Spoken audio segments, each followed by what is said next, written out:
Okay, ready to step back in time.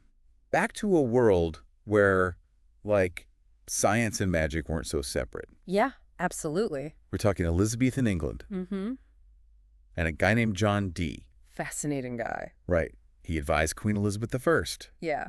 but also, get this, claimed to talk to angels. That's John Dee for you. I mean, come on. Yeah. You sent us a podcast episode about him. I didn't know. He's And it's wild. So, too interesting. ready to, like, unpack this whole thing? Absolutely. Let's dive in. Okay. So John Dee, right?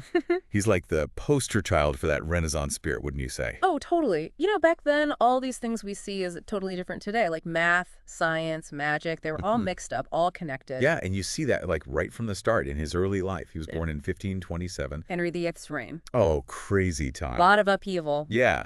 But okay, there's this story about him. He's like 19, staging a play at Cambridge. Oh, yeah, yeah. And he creates this, like, The mechanical beetle. yes, Yeah. a flying beetle. As a special effect for the play. And people freak out, accuse him of witchcraft. Right. It just shows you, right, what we might think is like clever engineering now Yeah. was seen as like dangerous back then, you know, Mm. even demonic. The line was so blurry. And it wasn't just that one time. Mhm. Like in 1555, he gets arrested. For calculating and conjuring. I mean, seriously. Apparently making horoscopes for Queen Mary and her husband. Risky business. You'd think they'd want to know their future, right? You'd think. It's funny, though, isn't it, how he goes from, like, suspected sorcerer Hmm? to being Queen Elizabeth I's trusted advisor. Yeah, it's like a total 180. How did that even happen? Well, it all starts with Elizabeth becoming queen. Okay. Her advisor, Robert Dudley, wants to pick the best possible date for her coronation. Makes sense. And who better to ask than a guy known for his, you know, astrological skills? Right, right. So Dee's like, okay, let me check the stars. There's all these calculations. Since it does all the planetary positions, yeah. And what date does he come up with? January 15th, 1559. And that just happens to be The start of the Elizabethan era. like the beginning of this golden age for England. It's kind of amazing. You have to wonder if Elizabeth saw that as a good sign right away. Oh, I bet she did. This D guy knows his stuff. And it doesn't stop there. Dee actually gives Elizabeth this, well, it's a pretty intense mystical text he wrote Oh, yeah. called the Monas Hieroglyphica. Okay, hold on. What exactly is that? Wait. It's basically Dee's whole worldview, like crammed into one symbol. Oh, wow. All this math, astronomy, occult philosophy, Heavy stuff. all in one crazy glyph. But Elizabeth, she was super smart. Yeah. She was actually intrigued, asked Dee to explain it all to her. So he's like her mystical tutor. Pretty much. Wow. So he's advising her on like running the country, Yeah. but also on all this, well, kind of out there stuff. Exactly. And Elizabeth really valued his opinion. There's even a story about how Dee advises her against marrying this guy, the Duke of Anjou. Based on, his calculations. And she listens to him. She does. Wow, so he's like a cosmic matchmaker. Huh. Well, more like a, cosmic advisor, Yeah, guiding her choices. but it wasn't all just personal stuff, right? Right. Dee had this huge vision for England. He saw it becoming like this global superpower. He's actually credited with coining the term British Empire, No way. Yeah. He really believed England had a big destiny ahead of it. And remember that comet that appeared in 1577? Yeah. Everyone else is freaking out. Bad omen. Exactly. But Dee's like, no, no, no, this is a good thing. A sign of England's greatness. And what happens? A few years later, boom, they defeat the Spanish Armada. It's almost like he saw the future. Totally. But alongside all this, political and scientific stuff, there's this other side to Dee. Things start to get a little... Occult. Exactly. Right. He's more and more interested in, well, the occult, Yeah. specifically working with scryers. People who, like, see visions. Exactly. In things like crystal balls. Okay. And this leads him to Edward Kelly. Edward Talbot, as he called himself at first. Right. And this Kelly guy, he claims he can talk to angels. Through a crystal ball, no less. Oh, wait, what? They're having chats with angels. Apparently. And Dee, ever the scholar, writes it all down. Like taking notes on a lecture. Exactly. Dates, times, names of the angels. It's wild. It really gives you a window into like a totally different way of seeing the world. So Dee's recording all these chats, including this like special language they use, a Nokian or something. Angelical. Like, Super out there. yeah. But their relationship, it wasn't all sunshine and roses, was it? Not quite. Things got messy. You could say that. Yeah. Let's just say Kelly claimed to get a message from the angels. Okay. And this message involved swapping wives. They what? Yeah, they swapped wives for nights. Supposedly the angels told them to. I can't even. Caused a huge rift between them, obviously. Yeah, no kidding. Even questions about who fathered one of Dee's sons. Wow. That is some serious drama. So, after all that, what happens to Dee and Queen Elizabeth? Well, things were never quite the same. I guess not. Dee getting so deep into the occult might not have sat well with the court. Yeah. Plus, Elizabeth, she never married or had kids. Right. So when she died, it was James VI of Scotland who became James I of England. And James, he was not into magic. To put it mildly, he basically shut Dee down completely. Refused to support It him. must have been rough for Dee. Oh, absolutely. Especially after being so close to Elizabeth. Yeah. So what did he do? Did he just give up on all that occult stuff? Not a chance. Dee kept right on studying. Wow. Still looking for knowledge. Divination, alchemy, even still trying to talk to angels. He was dedicated. What about Kelly? Did they, like, patch things up after the wife-swapping thing? Not that we know of. Kelly went off on his own adventures. Had a pretty rough ending, actually. Oh, man. What about Dee? What happened to this, like, totally unique guy who was into science, politics, and magic all at once? Well, he died in 1608 at 81. It's long life? Yeah. He left behind a ton of writings and a legacy that still has people talking, centuries later. It's amazing how someone from, like, 400 years ago can still be so interesting. I know, right? Like, his story's this puzzle we're still trying to solve. And speaking of puzzles, remember all those diaries I mentioned? The angel chats. Those were actually lost for decades. Really? And then they turned up in the most unexpected place. Okay, now you got to tell me, where were they found? And what do they say about John Dee? Oh, we'll definitely get into that. All right, buckle up, because this deep dive is about to get even wilder. Okay, so those lost diaries, where did they end up? It sounds like a mystery novel or something. Seriously, picture this. London, 1662, Okay. little sweet shop. Mm-hmm. New owners are moving in, going through the place. Yeah. They find this old cedar chest. Okay. Inside, a hidden drawer. Ooh, hidden drawer. I'm already picturing, like, lost treasures. What's in it? Not gold, not jewels. What then? A beaded necklace, a cross, and a few handwritten books. Books, huh? Did the shop owners, like, realize what they had? No clue at first. Actually, they're made. Yeah. She used some of the pages, get this, as parchment paper for baking pies. She baked over historical documents. Talk about lost history, right? Luckily, not all of it got baked.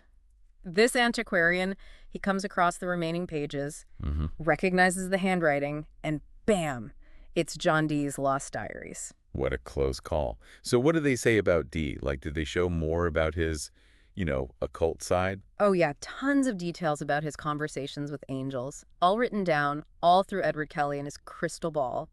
Dates, times, names of the angels. So it wasn't just, like, random scribbles. This was organized. Oh, meticulously recorded. It's really something. These diaries must be, like, gold for understanding Dee's beliefs, right? And Yeah. do they tell us if he really believed in all this angel stuff? That's the big question, isn't it? Scholars are still debating that. Some think he was totally sincere, convinced he was connecting with, like, a divine realm. Others think he was more, manipulative, maybe using magic for power or something. It's so hard to know, right? Trying to get into the head of someone from so long ago. I know. Their beliefs, their world, it's so different. That's what makes history tricky, but so fascinating, too. You mentioned before that weird language, Enochian. What was that all about? Oh, right. Angelical or Enochian? Dee and Kelly claim that's how the angels talk to them. Yeah. He wrote it all down in the diaries. It's this whole system, words and symbols. So it wasn't just gibberish. Nope, there's actual structure to it. Yeah. Some think it's based on Hebrew or other old languages. People are still studying it today. Oh, yeah, trying to translate it, figure out what it means. It's kind of cool to think, like, what if they were really onto something?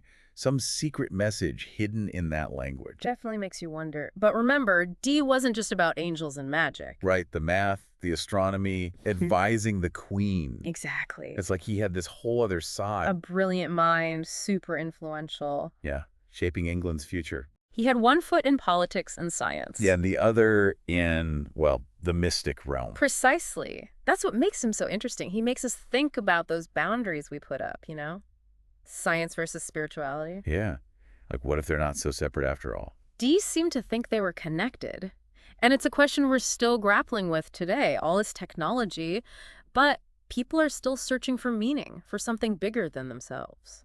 Makes you think. Dee's story shows us there are lots of ways to look for knowledge. Through science, math, or, exploring the mystical, the unknown. We've talked a lot about his work, his beliefs, but what about John Dee the person? I mean, we know about his wives, the wife-swapping incident. Right. But how do people remember him today?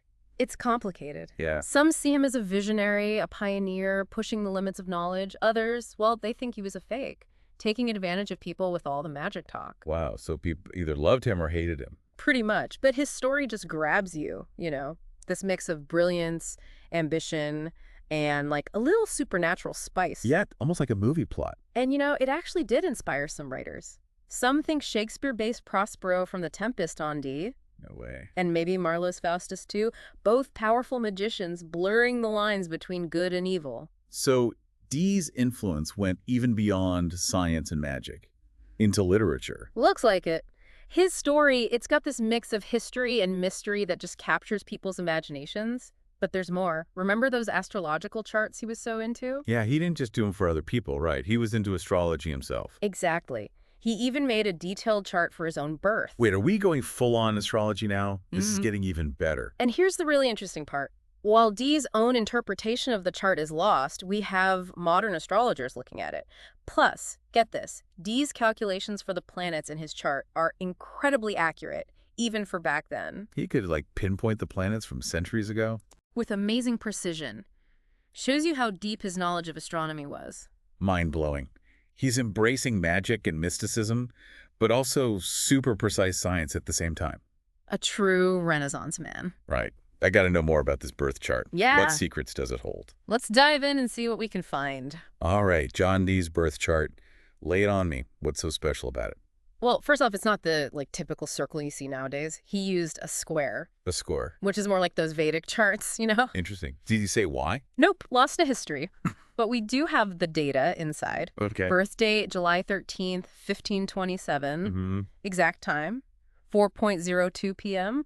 Precise. And even the latitude, 51 degrees, 32 seconds north. Wow, talk about detail-oriented. But without Dee's own thoughts on it, Yeah. how do we even know what it meant to him? That's where modern astrologers come in. Okay. They can use what we know now about astrology Right. and try to get some insights. So what do they say? What's hidden in Dee's cosmic DNA? Well, one astrologer looked at his 11th house, Uh-huh. all about Mercury and Aquarius there, apparently. Yeah. Suggests he was really connected to, futuristic ideas. Makes sense. Innovation, thinking outside the box. Totally. Always pushing boundaries, right? Yeah, Science, magic, advising the queen. exactly. But remember, astrology, it's not, set in stone. Right. Open to interpretation. Another astrologer looked at Mars and the star Antares in his chart. Uh-huh. Saw it as maybe a sign of inner conflict. Ooh, interesting. So there's a shadow side to all the brilliance. Could be. He wasn't just this perfect genius, right? He had struggles too. Definitely. But here's what blows my mind. Even with all the magic and stuff, Yeah, his astronomy calculations in the chart, they're spot on. I know. Super accurate. Like, he could really map the planets from centuries ago. Yep. Using formulas from his time, he calculated their positions. And most are accurate to, a tiny fraction of a degree. It's crazy. On one hand, embracing the occult. Yeah. On the other, precise science. What a mix. A real Renaissance man. It makes you think, how would Dee see our world now? We've got amazing technology, space travel, Right. but people are still searching for something more, Totally. I think he'd be amazed by the tech. Yeah. But maybe a little bummed that we've separated science and spirituality so much. Like we've lost that sense of wonder Dee had. Yeah, that belief that the universe has these big mysteries we might never fully get. Right. But one thing's for sure, John Dee's story, it just keeps fascinating us. Absolutely. He makes us question what we think about knowledge, about belief, even about reality itself. So what does it all mean for us today? Well, it reminds us history isn't simple. Yeah. It's full of people like Dee who don't fit in neat boxes. And that's a good thing, right? I think so. It shows that the search for truth, it's never ending. And it can take us to some pretty surprising places. Through science, magic, everything in between. And hey, maybe along the way, we'll bump into a few angels ourselves. Ah, who knows? That was John Dee, everyone. Renaissance man, magician, advisor to the queen, and someone who still gets people talking, centuries later. Go check out his story, see what you think. Thanks for joining us for this deep dive.